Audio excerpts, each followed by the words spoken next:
My aunt reacted with a heart emoji. My uncle left it on read. I stared at the screen while leftover stir-fry cooled in the microwave. Then I typed one line. Understood. I'll respect your request and step back from the family support account as well. I didn't wait for replies. I logged into the joint account I'd quietly managed for 6 years, the one that covered my mother's thyroid medication, my father's truck payments after the layoff, Sophie's rent when her barista checks ran short, even the emergency vet bill for Aunt Linda's dog last spring. I stopped the auto transfers. Then I closed the account entirely. At 2:47 a.m. the buzzing started. By dawn there were 74 missed calls. My father's voicemail was hoarse. What the hell did you do? The bank froze everything. Mom's prescription was denied. Sophie's landlord is threatening eviction. Call me. Now. I sent one text. I'm doing exactly what you asked, stepping away. They still didn't grasp how much rope I'd been holding. Rewind 6 years. Sophie's third overdose. My father called me from the hospital parking lot at 4 a.m., voice cracking. They won't treat her without a deposit. We're maxed out. I drained my emergency fund and wired $4,800 that night. She stabilized. Everyone called it a blessing. No one mentioned the money again. Then came Mom's diagnosis. Autoimmune flare-ups. Specialty meds cost $1,200 a month without insurance. Dad's warehouse job got slashed to part-time. Sophie bounced between sober living and relapses. Every crisis landed on my phone with the same quiet plea. Just this once. We'll pay you back. They never did. I was 28, climbing the ladder in corporate finance, pulling 70-hour weeks. I told myself family was supposed to sacrifice. So I set up the family assistance pool in my name. Direct deposits from my paycheck. I paid bills, refilled prescriptions, covered Sophie's court fees after her second DUI, even floated Aunt Linda's mortgage when her husband walked out. They handed me every password, every account number. Not trust, convenience. I became the invisible CFO of their chaos. They called me dependable. They meant disposable. The turning point wasn't dramatic. It was small and ugly. Last fall Sophie texted the group. Found this intensive wellness retreat in Colorado, $4,900. It's really what I need right now. I read it twice. I'd just covered her car insurance after it lapsed. My father replied. Sounds important. Let's figure it out. Mom added 3 praying hand emojis. I didn't respond. I waited. 2 nights later we had our monthly family video call. I mentioned, casually, that I'd been promoted to senior analyst. Bigger salary, bigger responsibility. Dad cut me off. Sorry, can we focus on Sophie's housing? She's in a bad spot again. I said quietly, maybe it's time others stepped in. The silence was arctic.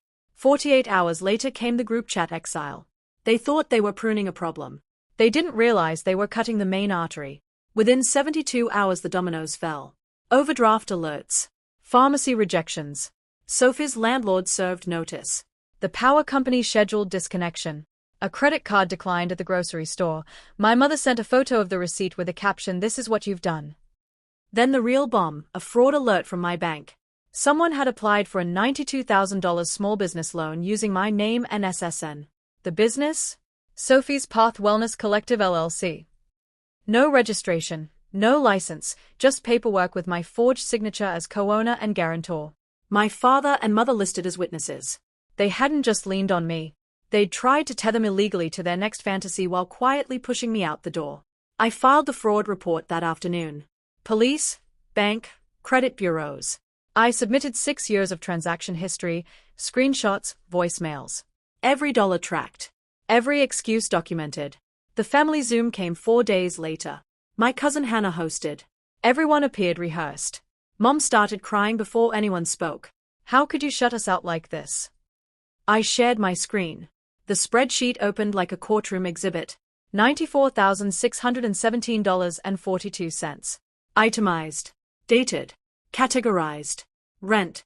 Rehab. Legal fees. Utilities. Medication. Tires. Groceries. Even the $87 bouquet Aunt Linda borrowed for her anniversary and never repaid. Hannah whispered, Jesus. My aunt folded her arms. You've been spying on us. No, I said. I've been surviving you. Sophie lunged forward. You're punishing me for being sick. You're punishing everyone who won't enable you, I answered. And I'm done. My father's voice cracked. We trusted you. You exploited me. There's a difference. I clicked to the loan application, highlighted the forged signature. This would have gone through if I hadn't closed the account. You tried to make me legally responsible for your next chapter while telling me I was the problem. Silence. Heavy. Final. I closed the shared screen. The authorizations are revoked. Joint access terminated. Any future attempts to use my name will trigger criminal fraud charges. You wanted distance. You have it. My mother sobbed. Sophie stormed off camera. My aunt ended the meeting without goodbye. I sat in the dark for a long time afterward. No guilt. No second guessing. Just quiet. I moved cities 3 months later. New apartment. New team. No forwarding address. My phone stays silent most days. When it rings now, it's usually Ethan, my partner of 2 years, checking if I want Thai or sushi. Sometimes I still check my credit alerts. Nothing. Clean. I replied once. I gave them 6 years of safety nets. They chose to cut every rope. That's not abandonment. That's consequence. She sent back a single thumbs up. Irony noted. If you've ever carried your family's weight until your knees buckled, hear this. You are not obligated to be their parachute. You are allowed to step out from under the load and let them learn how heavy it actually is. And when they finally feel gravity, you don't owe them a soft landing. Where are you right now? And what time is it there? Drop it in the comments.